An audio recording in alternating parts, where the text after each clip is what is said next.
August 23rd to be exact, we experienced a 5.8 magnitude earthquake in Virginia that shook the East Coast. Yes. And months prior, you actually talked about earthquakes of that magnitude coming to the East Coast, and I kind of, poo-pooed the idea in a way. Yeah. Even though I kept it to myself, but it happened, and most recently on October 16th of this year, 4.1 magnitude earthquake in Maine. Yeah, and just this Tuesday. That's right. And, I hate to say it, we did talk about that a long time ago, and I think it's on one of my prediction videos, but it's to do with really, it is shifting, and we are going to experience far more earthquakes. As we're talking on the radio, what I'm doing is also filming for another YouTube here. So I'm going to explain it more on a visual context as well as we're talking. And just for the YouTube, we're with Ron Ash on his Being with Ron Ash show on the radio. But basically, it's going to be quite interesting. As I said, we are experiencing far more. The shift is happening in the way of not only in the dimensional, the energy fields, but and of course energy affects everything, and that's why we're looking at a terraformer of the earth, and we've talked about this how many times. But you're seeing earthquakes that naturally would not happen, like other than in Maine, but in England. And I thought, I had also said that there'll be earthquakes in England this year, and mind you, when I said it, I was kind of surprised myself. And I thought, well, funny, and it's November, coming into near November, and nothing's happened. So I checked it yesterday, and sure enough, there was a 4 something in England a few weeks ago, I think. So really, basically, Africa too. Australia, everybody laughed at me. I mean, you should see the comments that were coming in regarding Australia. And of course, now it's been about a few hundred. Maybe as much as even 500 earthquakes, 500 in Australia.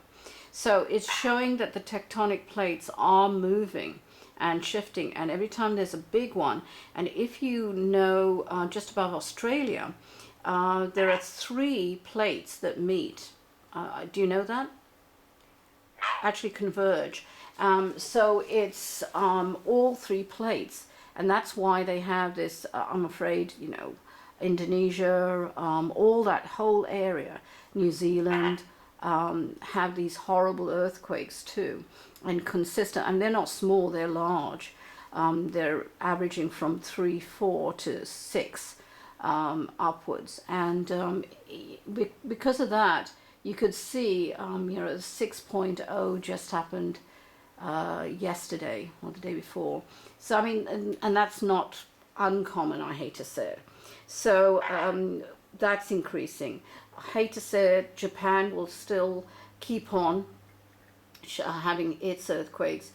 It's really, in a way, a point of real change and real fluctuation is up in Alaska. And there, those are mostly a lot of volcanoes. Volcanoes are going to be far more active. Hawaii, as I said, will continue, and I'm afraid it has continued, to have earthquakes, not in Honolulu, Hawaii, but so much as, further on the right of the chain. So I'm afraid, again, we're looking at large earthquakes. We just had another one, big one, down in California yesterday and the day before, and also even further than that, up north, we're seeing a lot more. Nearer Seattle, which again, I hate to say Seattle, Canada we'll talk about in a minute, but basically we're seeing far more, and you will be seeing more in Mexico, I hate to say it, and California is experiencing far more, and down into Colombia. Now back into United States, if you see that I had earlier told you what I see was consistent earthquakes from a lower H, what I call a low H, a drop edge. So in other words, it's from the west coast to the kind of in the east coast, but really down towards Texas and the middle states there. But now you'll see that it's, I'm afraid, spreading to far more areas in, let's see, the last one happened at 3.6 here I'm trying to pull it up. Anyway, in the middle of the states. But again, don't worry about, a lot of people have been kind of pushed to believe Yellowstone, Yellowstone. But quite frankly, it isn't. I mean, Yellowstone I don't see being active. Yes, of course, you know, it's going to be a bit more active, but I don't see it in huge earthquakes or anything like that. But East Coast... Well, that's come up in the film industry, I think. Exactly. Film 2012. Yeah, and a few other places, I'm afraid. But, you know, Yellowstone is pretty dormant at the moment. What's shifting now is really the kind of lower age ones. And I hate to say, you're going to see a few more. Why Maine is acting up is because Canada is quite active. I don't know if you know that. But Canada's been experiencing anything from lots of twos, but it's on the east coast to the west coast, which is strange. And roundabout in near Maine, you know, Buffalo, things like that. So, and as I predicted again earlier this year, it's up north Iceland and into that region up to the top. So it's, and Seattle area, you know, don't get worried, but quite frankly, it's above that where you'll see a huge cluster. You can see it on the YouTube, but the huge cluster at the top where it's really clustering with a lot of threes and off site. Now this is off the mainland, so there's a lot of inactivity there, and I really think it's because the formation, other than just the convergence of two tectonic plates, but it has to have how can I say, a release. All right, but I'll do more at the end of the year, hopefully. I'm really amazed, and I want the listeners to really understand that how you know the accuracy of this prediction and the chances of an earthquake of that magnitude, that 5.8 on August 23rd, 2011. Prior, the closest to that was a 5.9 magnitude on the East Coast, and that occurred almost 100 years ago.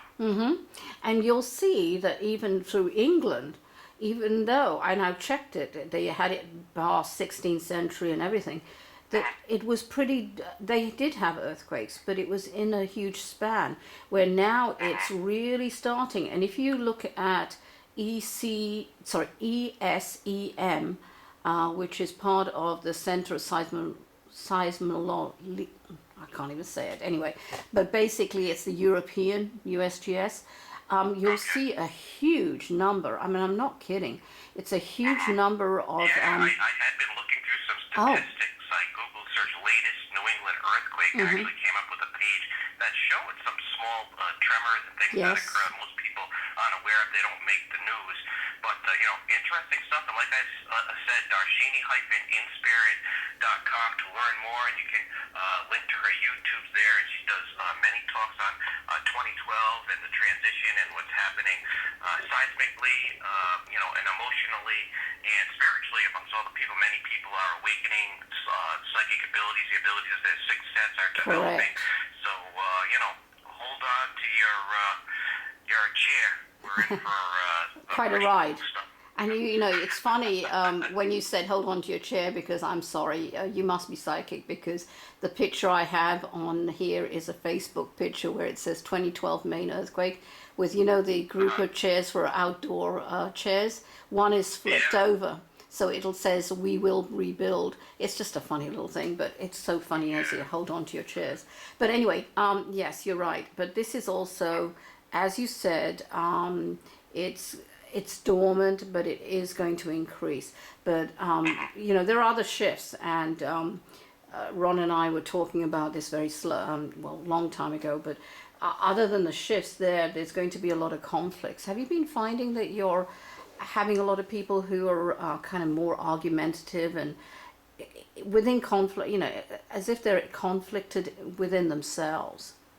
I'll tell you what, I posted something on my Facebook page that kind of echoed the fact that, I may be speaking of one thing or speaking something else, and somebody else is on a totally different page. It's so off base. It's unbelievable. Yeah. It's like this miscommunication type of thing. Yeah, it's pretty sad, but it's just because they're not exactly in the fear aspect, but it's as if they are so in their own mind that they can't get out of it. That is exactly it. They are in their own mind. They have their own belief agenda. systems. It's very difficult for them to kind of, cut that cord. Yeah, and they won't listen to you unless they are.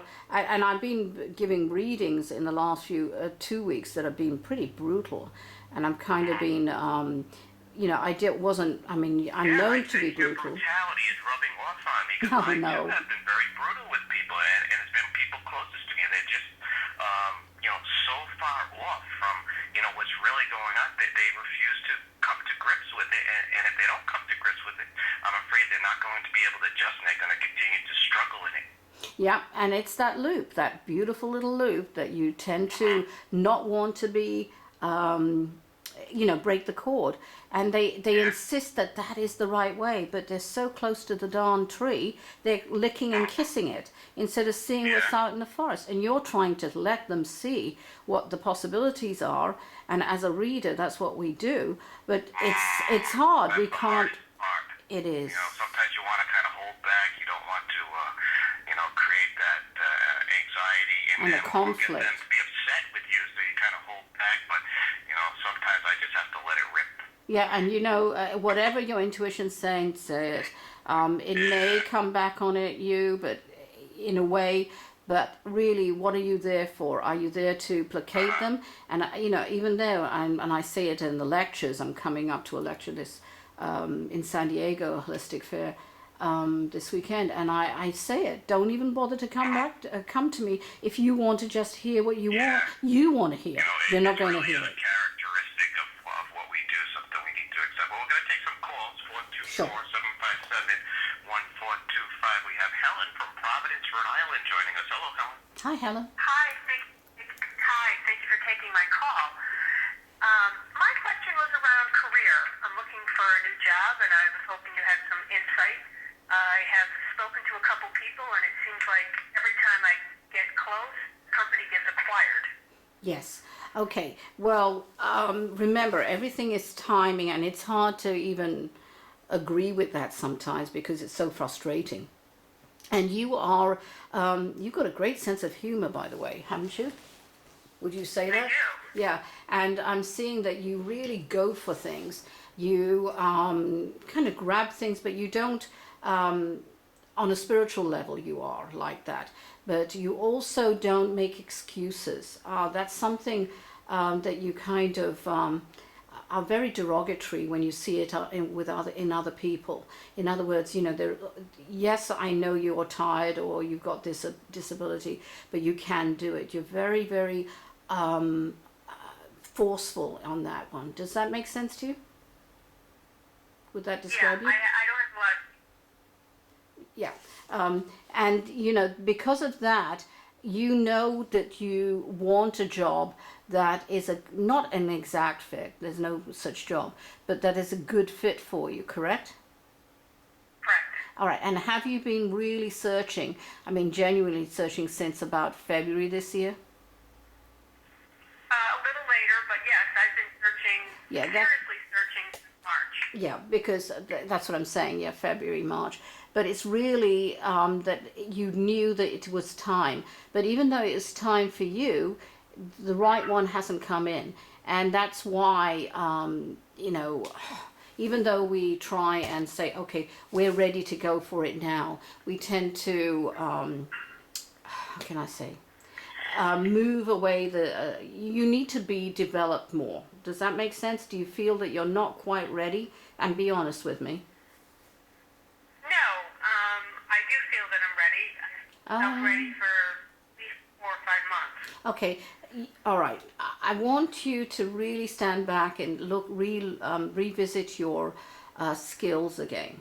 And you'll see that really what I'm saying is, if the right job hasn't been presented to you, it's because you haven't made certain adjustments. And it's not even on a conscious level. It's just everything happens on time. Even though you're ready, the right job hasn't come into your vision yet. That won't happen until February next year, by the way.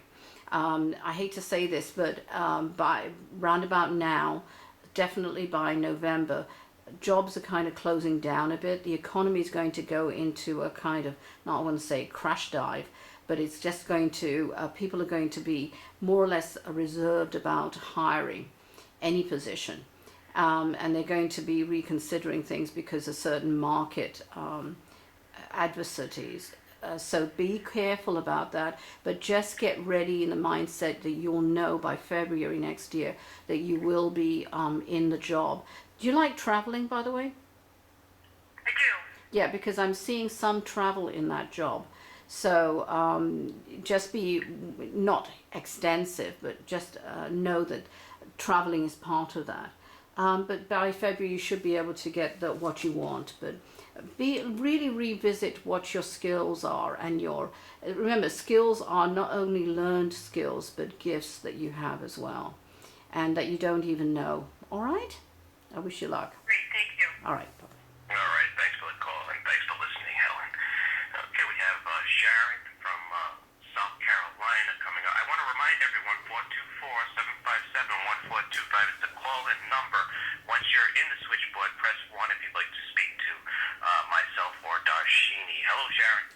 Hi, Ron. Hi, Darshini. Namaste. Hi. Namaste. Thank you for taking my call. I have been in my growth of developing my spirituality or getting in touch with my spirituality for some time.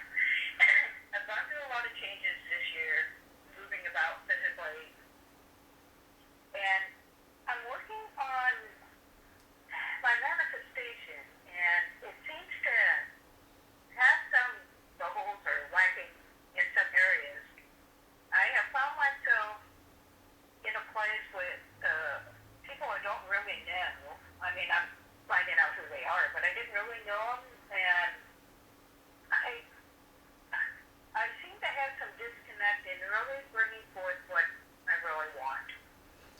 Okay. Manifestation is great because I really honestly believe in visualization. 99% of my classes are based on visualization. So, and that is what manifestation is to visualize it. But with you, would you say, and let me know if this is true or not, that you have visualized something or tried to manifest it, but the vision has kind of gone out of focus a bit and it's gone fuzzy around the edges, in the way of you get it but you don't really get what you manifested. Does that make sense to you? Okay, so what's going on here is, even though you've worked hard on it, sometimes you've overshot the mark. Okay, and that is that you need to relax. You know, you're so intense on it. You are literally going well over what you're meant to. So you're out of focus again. And as soon as you started talking, it's as if your camera was pinpointing this, and you were with clear focus, but you needed to, you had kind of gone over, too much over, and then it's back out of focus again. So you need to kind of take a rest from it and approach the manifestation from another point of view. I can't tell you, we're not allowed to tell you certain things, but you need to kind of back off for the next 2-3 months really, and refocus on what you want. The people around you, it's as if they have changed, but really it's you who have changed. Does that make sense to you? Yeah, different events got me. I'm actually in Southern California, Mm-hmm. and different events got me out here, and the manifestation, I've been working on so many different areas. I mean, I've been working on the career part, Mm-hmm. trying to create a place Mm-hmm. with my career, and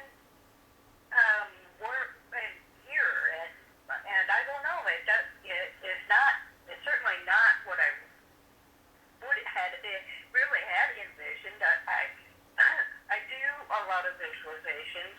I don't know about too much detail with it, or Okay. Yes, I think it is, because remember, we want so many things, and remember, we're control freaks. I don't care who you are, we're all control freaks to a certain extent, especially with visualization. You want, but what you're doing is you put a tight cage around what you want, so spirit can't really manifest the best for you. Do you understand that? It's grown. What they want to give you is far exceeding what you want, what you actually want, because you don't see, as we were talking, Ron and I, that we're seeing the beautiful forest that you can obtain, but you're still looking at this tree in front of you. So you need to be a little less obsessive about it. I hate to say it. And not so constricting with what you manifest, saying, oh, I'm going to manifest the right job for me, but don't put too many, oh yeah, I want to make at least this, or I have to have a great boss, or whatever it is. I don't care what it is. If you put so many restrictions on it, you've put it in literally bounded, that they can't co-create it for you. Does that make sense to you?